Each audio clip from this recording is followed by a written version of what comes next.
Warahmatullahi wabarakatuh. Waalaikumsalam wabarakatuh.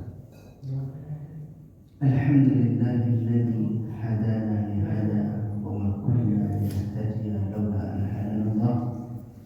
Asyhadu an la ilaha illallah wa asyhadu anna Muhammadan abduhu wa rasuluh sallallahu alaihi wasallam la nabiyya ba'd. Alhamdulillahirabbil alamin. Bersyukur kita kepada Allah yang telah memberikan kekuatan kepada kita sehingga kita dapat sholat berjamaah. Hadirnya orang-orang yang hidupnya semasa dengan kita, mungkin hatinya belum tergerak ke rumah Allah, sehingga berat baginya. Alhamdulillahirabbil alamin, mudah bagi kita untuk berangkat. Mudah-mudahan kita tetap istiqamah menjelang penantian itu telah sampai. Amin. Wajah sakratul maut bil haqq. Maka sungguh sakratul maut itu pasti akan datang meskipun engkau ingin menjauh darinya. Mudah-mudahan dengan cara seperti ini kita husnul khatimah hendaknya. Amin. Amin. Berselawat kepada Rasulullah dengan melafazkan Allahumma salli ala Muhammad wa ala ali Muhammad. Bapak Ibu jemaah yang dirahmati Allah Subhanahu wa taala, sekitar 30 menit ke depan kita kembali mengkaji pelajaran kita setelah beberapa kali kita sampaikan. Dahulu kita belajar tentang pentingnya ibadah meskipun dalam keadaan sakit. Mudah-mudahan masih ingat. Kalau review sekete, ulang-ulang, mudah-mudahan tak kena lagi. Bapak kok penting? Karena banyak orang ketika sehat bisa ke rumah sakit, diuji dengan sakit, mulai iman tadi goyah. Nah itu makanya meskipun kita sakit, ibadah kita tetap fit. Terus bagaimana caranya? Maka Islam memberikan rukhsah, keringanan-keringanan. Di antaranya keringanan ketika tidak bisa terkena air, maka boleh bertayamum. Ini yang telah kita bahas kemarin. Kalau tidak bisa sholatnya berdiri, bisa sambil duduk ataupun berbaring. Dan bahkan ibadahnya orang yang stroke total, tak bisa berbuat apa-apa, tidak ada keluarga yang membantu, mungkin karena sesuatu hal, waktu sholat hampir habis, ditunggu tak juga datang bantuan, bahkan dia boleh hanya niat saja bertayamum, kemudian dia sholat. Begitulah mudahnya Islam itu. Dalilnya sangat banyak sekali, seperti fattaqullaha mastata'tum. Bertakwalah kepada Allah sesuai kesanggupan. Idza amartukum bi amrin fa'tu minhu mastata'tum. Apabila diperintahkan kepadamu suatu perintah, lakukanlah sesuai kesanggupan. Banyak sekali dalilnya berkenaan dengan ini. Nah, kemudian kita melangkah tentang makna sakit. Apakah sakit atau sehat, kebaikan ataupun keburukan?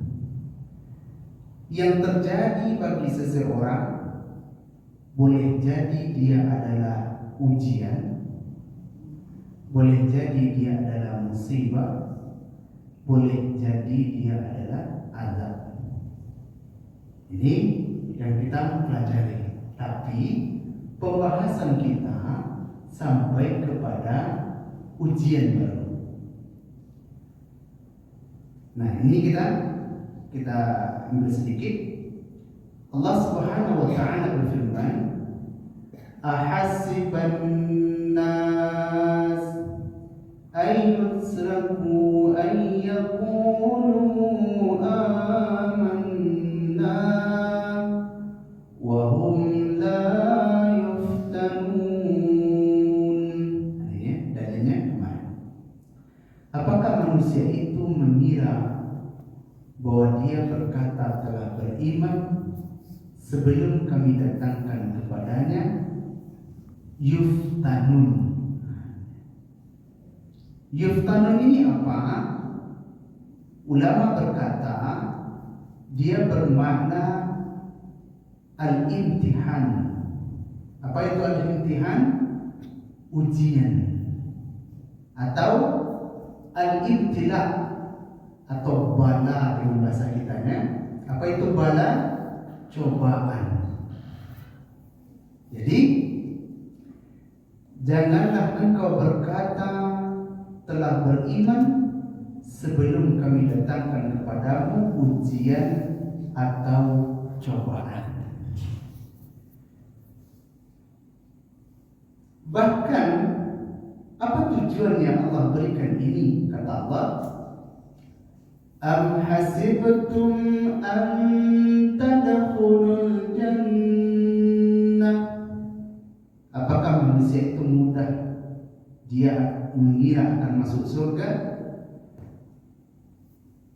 Walamma ya'lamillahu alladhina jahadu minkum. Sebelum kami mengetahui siapa di antara kamu ini yang bersungguh-sungguh. Dan bahkan kata Allah, sebelum kami mengetahui siapa di antara kamu yang bersabar. Dan bahkan ada dua ayat yang sama. Am hasibtum an tadkhulul jannah walamma ya'tikum mathalul ladzina khalawna min qablikum. Apakah manusia itu dia mudah berkata atau dia akan masuk surga sebelum kami datangkan kepadamu cobaan sebagaimana yang pernah dipikul oleh orang-orang terdahulu. Ini al-imtihan. Terus apa saja bentuknya? Kata Allah, kullu nafsin dha'iqatul maut wa nabluukum bisyarri wal khairi fitnah. Setiap yang berjiwa akan mati, kami akan beri cobaan kepadamu bisyarri wal khairi. Jadi bang, ada dalam diri awak ini sesuatu yang setuju awaknya ada, sangat hati awak, atau sesuatu yang awak tolak. Nah, sebagaimana ulama berkata, Imam Ibnu Katsir ketika menafsirkan ayat tadi surah Al-Anbiya, sehat, sakit, kesenangan, kesusahan, kesedihan, kebahagiaan, atau segala sesuatu yang membuat engkau senang dengannya, maka ini adalah al-imtihan, ujian. Terus kalau begitu, apakah semua orang dapat? Ternyata tidak, Pak. Kalau yang ada pada diri kita bentuknya berupa kebaikan dan keburukan ini,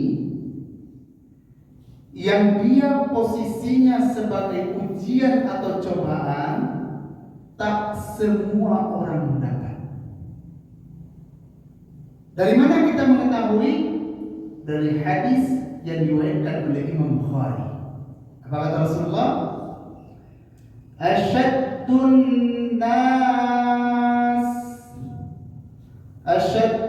nasul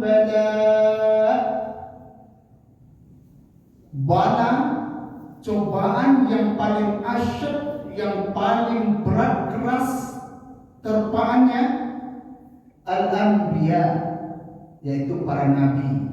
Jadi orang yang diuji itu, yang berhak mendapatkan level pertama adalah para nabi.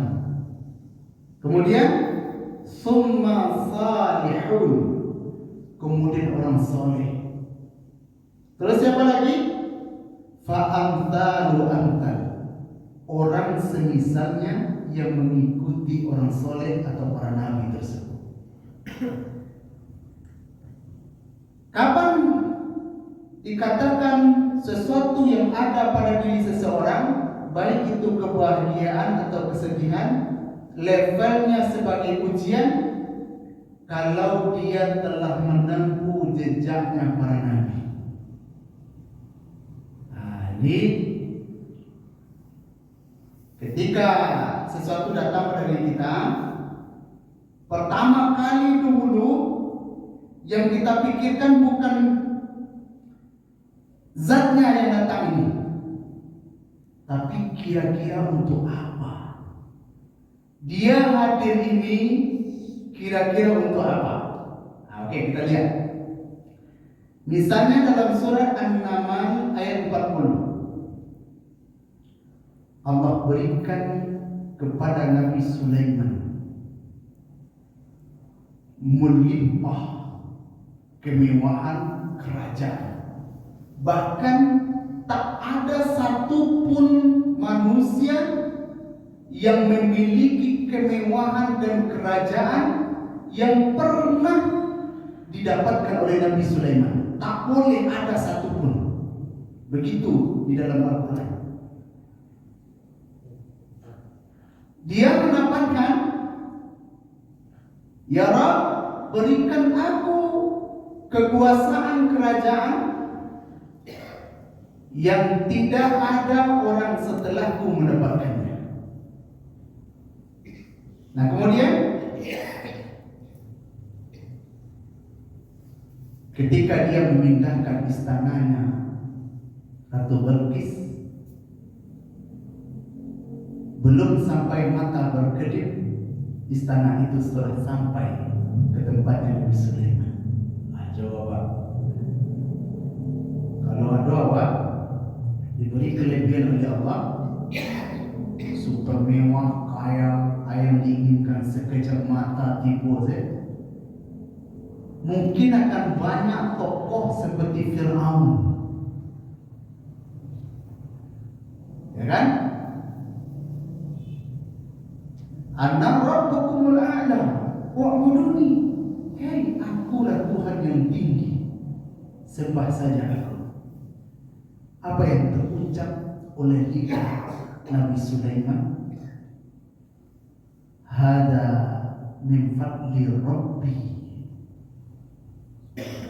Ini adalah karunia dari Tuhanku. Dia berdua yang dia hendak mencobaku, mengujiku. Aashkuru am akfur. Apakah aku bersyukur dengannya atau justru aku mengingkarinya? Jadi zahirnya membahagiakan, akan tetapi itu adalah tipuan. Sebagaimana kita telah mendefinisikan arti bala atau yuftan itu adalah pikatan atau godaan. Kemarin kita telah belajar itu. Apakah seseorang akan masuk ke dalam perangkap itu, atau justru dia cepat-cepat sebagaimana Nabi Sulaiman ketika diberikan kelebihan oleh Allah Subhanahu wa taala. Atau dia seperti Firaun, ketika diberikan kelebihan, dia katanya yang layak disembah sebagai Tuhan. Kemudian apa lagi bentuknya? Selain dari berupa kebaikan-kebaikan, dia juga berbentuk sesuatu keburukan.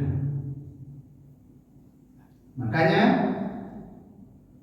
rupanya terkadang ya seperti anak, seperti harta. Zahirnya mungkin suatu kelebihan, tapi pada hakikatnya dia merongrong, menyusahkan. Jadi, di mana kita dapatkan dalilnya? Dalam surah Al-Kahfi. Inna ja'alna ma'alal ardi zinatan laha. Sesungguhnya kami jadikan apa yang ada di muka bumi ini zina. Apa itu zina? Perhiasan. Apa gunanya? Liyabluwahum ayyuhum ahsanu amala. Untuk kami uji kamu, siapa di antara kamu yang terbaik amalnya. Bentuknya perhiasan. Kemudian dalam surah Al-Anfal ayat 28, apa kata Allah? Wa'lamu, ketahuilah, annama amwalukum wa auladukum fitnah. Sesungguhnya harta dan anakmu adalah fitnah, ujian atau cobaan. Betapa banyaknya para nabi yang diuji lewat jalur ayat ini. Kita lihat Nabi Adam alaihissalam, dia diuji dengan Habil dan Qabil. Nabi Nuh alaihissalam, dia diuji dengan Kanan, anaknya. Diuji Nabi Yakub alaihissalam, siapa anaknya? Yusuf, Benyamin, bahkan Yahuda. Nabi Yakub itu nama lainnya adalah Israel. Jadi bukan caci Israel ya. Yang tidak disukai mungkin Zionisnya. Kalau Israel itu ya ada mengatakan bahasa Ibrani, Isra artinya hamba, Il itu adalah Tuhan. Ya sama dengan Allah. Jadi nama lain Nabi Yakub adalah Israel. Bani Israel keturunan Nabi Yakub. Salah satunya Yahuda, Yahudi, keturunan dari bangsa Yahudi. Bagaimana dia diuji? Diuji juga dengan anaknya. Dilemparnya Yusuf ke dalam sumur, kemudian diambil binatang, dilumuri baju itu dengan darah binatang, dikatakan bahwa adiknya telah dimakan binatang buas. Menangis sampai tak ada lagi air mata yang dikeluarkan, sampai buta. Berat ujiannya. Ini kata Allah begitu dalam Al-Quran. Ketahuilah, amwalukum wa auladukum fitnah. Sesungguhnya harta dan anak itu adalah fitnah. Kemudian ada yang berat lagi. Sebagaimana Allah menyebutkan bahwa kami uji kamu bil hasanati was sayyiat, dengan yang baik-baik dan dengan yang buruk-buruk. Nah, yang buruk-buruk ini seperti penyakit. Siapa dahulu yang memikul? Nah, seperti pertanyaan pasien, Ustaz, Abu alhamdulillah tahajud lari Ustaz. puasa Senin Kamis lain. Tapi ba'a aku itu kau banyak jual masalah. Apa ku kurang jual oleh ketaatan aku? Ini dia. Itu kerja aku. Kira-kira mana soleh ibu daripada Nabi Ayub alaihissalam? Tentulah Nabi Ayub alaihissalam diuji oleh Allah dengan penyakit. Kalau posisi yang ada pada diri kita setelah kita renung-renungi, rasanya tidak ada mau berdosa. Itu dah. Kalau sempat tidak ada kita melakukan sesuatu hal, kemudian kita terkena acok-acok senyum. Banyak-banyak galak, tapi jangan galak surang. Itu yang penting. Sananglah hati itu deh. Kau sempatlah pai dalam keadaan murid itu meninggal. Itulah jalannya para nabi. Mana nabi yang tak diuji? Sabuin saja. Tak ada. Karena kebaikan itu juga ujian. Justru orang banyak tertipu dengan kebaikan daripada keburukan. Lebih berat ujian kemewahan daripada ujian kemiskinan. Diuji. Nah, setelah kita memahami ini, terus bagaimana kalau sesuatu itu datang rupanya buruk? Tapi boleh jadi posisinya tidak ujian. Ini yang menyedihkan. Kita lihat Allah Subhanahu wa taala berfirman, "Ma asabaka min hasanatin fa min Allah." Ma asabaka min hasanatin fa min Allah wa ma asabaka min sayyi'ah fa min nafsik. Kata Allah dalam surah An-Nisa ayat 79, dan apa saja yang menimpamu, sesuatu yang baik-baik, itu adalah dari Allah. Dan apa saja yang menimpamu, sesuatu yang buruk-buruk, itu adalah dari dirimu sendiri. Allah menyebutkan ini di dalam Al-Quran. Ini terulang 77 kali, Pak. Ayat begini. Ada bentuknya asaba, ada bentuknya tusibu atau yusibu. Dia berbentuk fi'il madhi, fi'il mudhari.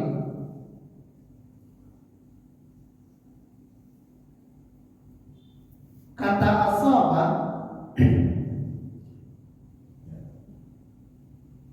diisimkan menjadi isim, dia musibah. Asaba yusibu, sauban.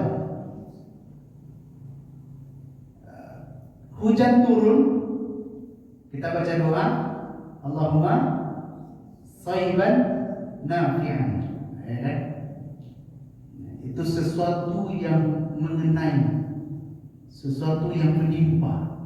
Berarti apa saja yang menimpamu, yang datang kepadamu, yang baik-baik, itu adalah dari Allah. Dan apa saja yang menimpamu yang buruk-buruk, itu karena ulahmu. Ayat yang kedua, wa ma asabakum min musibah fabima kasabat aydikum wa ya'fu an katsir. Dan apa saja yang menimpamu dari musibah, itu disebabkan karena ulahmu, namun Allah memaafkan sebagian besarnya kesalahan. Sekarang kita lihat. Kata musibah bisa bermakna al-baliyah, artinya kemalangan.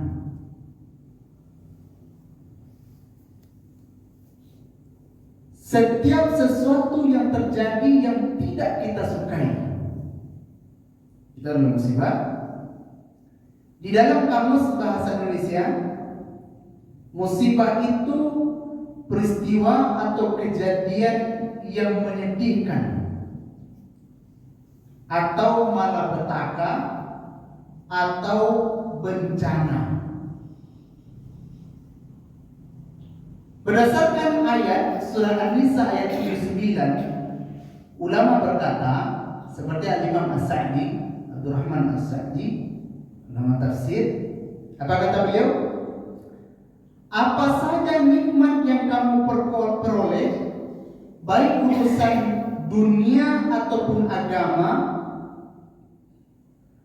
semua itu adalah karunia dari Allah yang engkau diberikan sebab-sebab kemudahan untuk memperolehnya.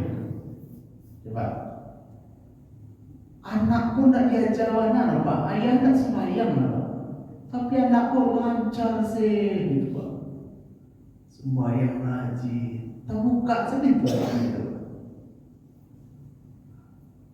Nan masawaku begitu lah. Ilai sama orang, tapi di Indo istimewa. Ya. Baik urusan dunia maupun urusan agama maupun sebab-sebab untuk memperolehnya. Ini yang disebut dengan min hasanatin faminallah. Apapun yang baik-baik itu semua adalah dari Allah. Kemudian min sayyi'ah, sesuatu yang buruk-buruk, famin nafsik, adalah dari dirimu sendiri, kata ulama. Dan apa saja bentuk bencana yang menimpamu, baik perkara agama maupun dunia, maka itu disebabkan kesalahan dirimu sendiri. Apa kata ulama? Disebabkan karena dosa yang engkau lakukan. Kalau begitu, al-imtihan, ujian atau cobaan, mutlak dari Allah, tak ada campur tangan manusia di dalamnya. Kalau musibah, pemberian dari Allah, yang ada campur tangan manusia di dalamnya.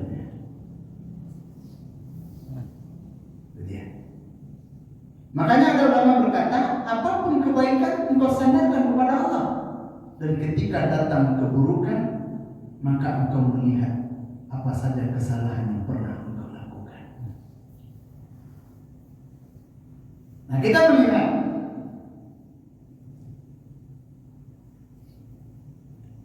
Rasulullah SAW dalam hadis dari Qatadah, kata Rasulullah, la yusibu rajulun, tidaklah ditertimpa seseorang laki-laki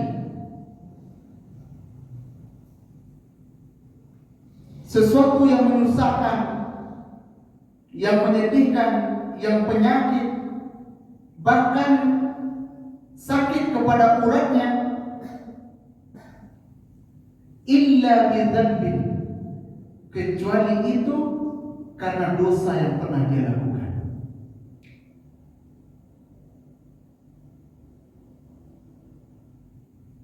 Kemudian kata Rasulullah, ampunan Allah lebih besar daripada segalanya. Di dalam tafsir Al-Imam Ibnu Katsir, ketika beliau menafsirkan ayat dalam surah Asy-Syura ayat 30, wa ma asabakum min musibah fabima kasabat aydikum, tidaklah Allah menimpakan suatu musibah kecuali karena ulahmu. Apa kata Imam Ibnu Katsir? Bahkan hampir saja mati landak di dalam sarangnya atau ayam di kandangnya disebabkan satu dosa seorang manusia. Satu manusia, seorang berbuat dosa, kalaulah Allah balas, maka mati seluruh makhluk, termasuk ayam dan binatang lainnya yang berada di kandangnya, disebabkan satu dosa yang dilakukan oleh anak Adam. Tetapi Allah sebutkan wa yaghfur katsir. Pintu maaf Allah lebih besar dari segalanya. Apa kata ulama? Dari sekian banyak dosa yang engkau lakukan, 1% dari 100% yang ada, aku berikan kepadamu kembaliannya. Itu sudah cukup untuk menghapus seluruh dosa. Jadi itu makna tafsir dari surah Asy-Syura. Nah, kalau sekiranya sesuatu datang kepada diri kita, seperti pembahasan kita adalah bab tentang sakit. Sakit datang, yang pertama sekali kita lakukan, apakah ini ujian atau ini adalah musibah? Nah, ini pertama sekali harus kita lihat diri kita. Kedua-duanya, ya alhamdulillah kita sama-sama bersyukur. Kenapa begitu? Kalau ujian berarti langsung naik level. Kalau musibah, mudah-mudahan dosa kita terampuni. Amin. Nah, ini dia kacamata kita. Terus erupsinya Gunung Merapi, banjir, segala sesuatu, virus dan semacamnya, maka setiap dari diri kita berbeda-beda posisinya. Boleh jadi itu ujian, tapi boleh jadi itu adalah musibah. Al-imtihan atau dia musibah. Karena musibah sesuatu yang terjadi yang tidak diinginkan, disebabkan oleh dosa dan kesalahan orang tersebut. Kalau ujian, sesuatu yang diberikan oleh Allah, tak ada campur tangan manusia di dalamnya, yang Allah hendak mengangkat. Ini bedanya ujian dengan musibah. Apakah ini pernah terjadi kepada para nabi? Pernah. Satu, di dalam surat Al-Baqarah, ketika Nabi Adam, fatalaqqa Adamu min Rabbihi kalimatin fataba alaihi innahu huwat tawwabur rahim. Kami ajarkan kepada Adam satu kalimat supaya dia bertobat. Sesungguhnya Allah Maha penerima taubat. Apa doanya di ayat lain? Rabbana zalamna anfusana wa idza taghfir lana wa tarhamna lanakunanna minal khasirin. Ini dia, Pak. Kesalahan memakan buah khuldi. Kalaulah satu waktu salah dengan memakan buah terlarang, apa imbasnya? Terlempar ke dunia. Bertahun-tahun lamanya terpisah suami istri, disebabkan satu dosa. Betapa lamanya dia menanggung itu. Kalau awak kok hitung dosa awak, antara aku dapat mengicil. Nabi Yunus hanya disebabkan satu dosa saja. La ilaha illa anta subhanaka inni kuntu minadh dhalimin. Karena kezaliman, disuruh bertahan berdakwah, tapi dia pergi, tak sanggup menahan tantangan dari umatnya, lari. Betapa lamanya beliau menderita, menyeberang lautan, naik kapal, dilempar, dimakan ikan dalam kegelapan, tak ada jam, tak ada waktu, tak ada makan, terlempar lagi ke pantai. Hanya satu kesalahan. Kalau sekiranya tak ada ayat ini, wa ya'fu al-katsir, sesungguhnya Allah pintu ampunannya lebih besar daripada kesalahan yang kita lakukan, maka parah wabah, hancur lebur. Nah, kata Rasulullah, kalau tak ada wa ya'fu al-katsir ini, kata ulama, seluruh makhluk akan binasa, dan bahkan sampai landak harus mati di kandangnya karena beratnya, besarnya beban dosa yang dilakukan oleh manusia. Di Bapak dan Ibu, kok terasa dewa sakit atau gak payah seketik kayak ada nama paling sulit. Kau berlaku pengikut mahal ya. Kalau berat cobaan seperti Nabi Muhammad SAW diuji dengan anaknya. Bapaknya seluruh anaknya meninggal sebelum wafatnya Rasulullah kecuali Fatimah. 7 anak Nabi, satu sisi saya jadi 7. Seluruhnya wafat sebelum kematiannya kecuali hanya 1 orang, 6 anaknya. Jika tahu lewat setiap lahir payah, luar biasa Pak. Hanya 1 orang diuji. Nabi Ayub alaihissalam, ada yang menyebutkan 12 anaknya meninggal ke-12-nya dalam 1 waktu. Luar biasa pahitnya, pedihnya itu. Tapi kalau dia datang sebagai musibah, nah itulah contohnya sebagaimana yang diikut oleh Nabi Adam pernah diingatkan oleh Allah, dan Nabi Yunus juga pernah diingatkan oleh Allah.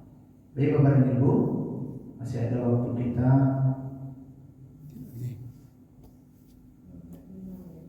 5 menit. Mana tahu ada yang diskusi. Silakan Bapak dan Ibu, dari penyampaian kita tadi. Kira-kira ya, apa kata Rasulullah ini sebagai apanya? Walladzi nafsi biyadihi. Rasulullah bersumpah demi zat, walladzi nafsi biyadihi, demi Allah, demi zat yang diriku dalam genggamannya, la yusibul mu'min, tidaklah seseorang yang beriman ditimpa al-humma itu demam, penyakit sakit ya, demam, wala hazan, kesedihan, wala nasab, keletihan atau kesusahan,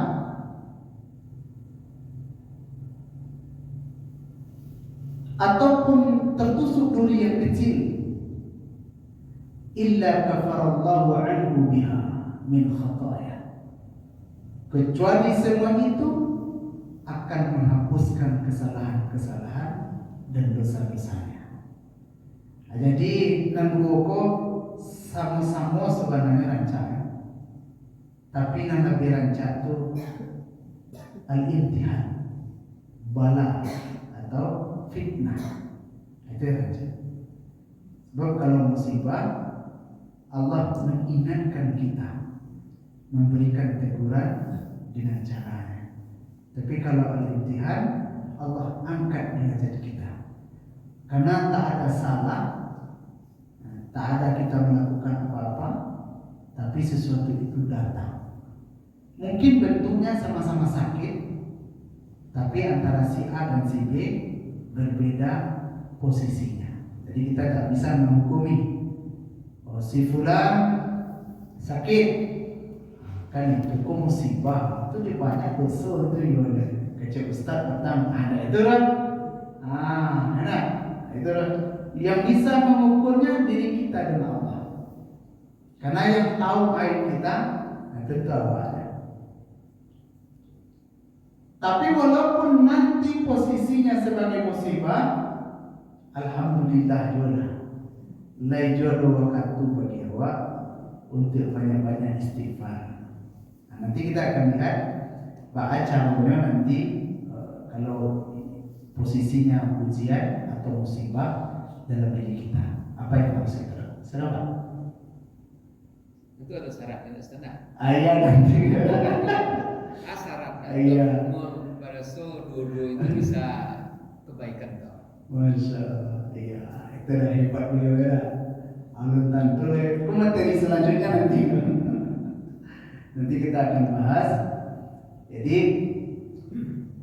bagaimana apa yang harus kita lakukan, jadi adab-adabnya atau syarat-syaratnya sehingga kita mendapatkan posisi al-imtihan atau bala atau fitnah ketika sesuatu itu datang pada kita. Nah, ya di antaranya dalam ayat ini pertama tadi adalah mukmin. Nah, tapi nanti kita jelaskan untuk penjelasan berikutnya. Saya Bu, ya. Bagaimana dengan azab? Iya. Iya. Jadi dia serangkai 3, tapi karena melihat jam tadi makanya tak dibahas. Jadi kata Allah dalam Quran, وَلَنُذِيقَنَّهُمْ مِنَ الْعَذَابِ الْأَدْنَى دُونَ الْعَذَابِ الْأَكْبَرِ لَعَلَّهُمْ يَرْجِعُونَ. Dalam surah apa? Sejadah ya. Mulai dari situ disebutkan kayak berikutnya. وَمَنْ أَظْلَمُ مِمَّنْ ذُكِّرَ بِآيَاتِ رَبِّهِ ثُمَّ أَعْرَضَ عَنْهَا إِنَّ مِنَ الْمُجْرِمِينَ مُنْتَقِمُونَ. Jadi di situ disebutkan azab adna, azab dunia. Ini bahaya. Jadi dia sama-sama sakit. Posisi 1 fitnah, posisi 2 musibah, posisi 3 azab. Azab ini terbagi. Ada DP azab. Ada DP apa? Azab al-adna.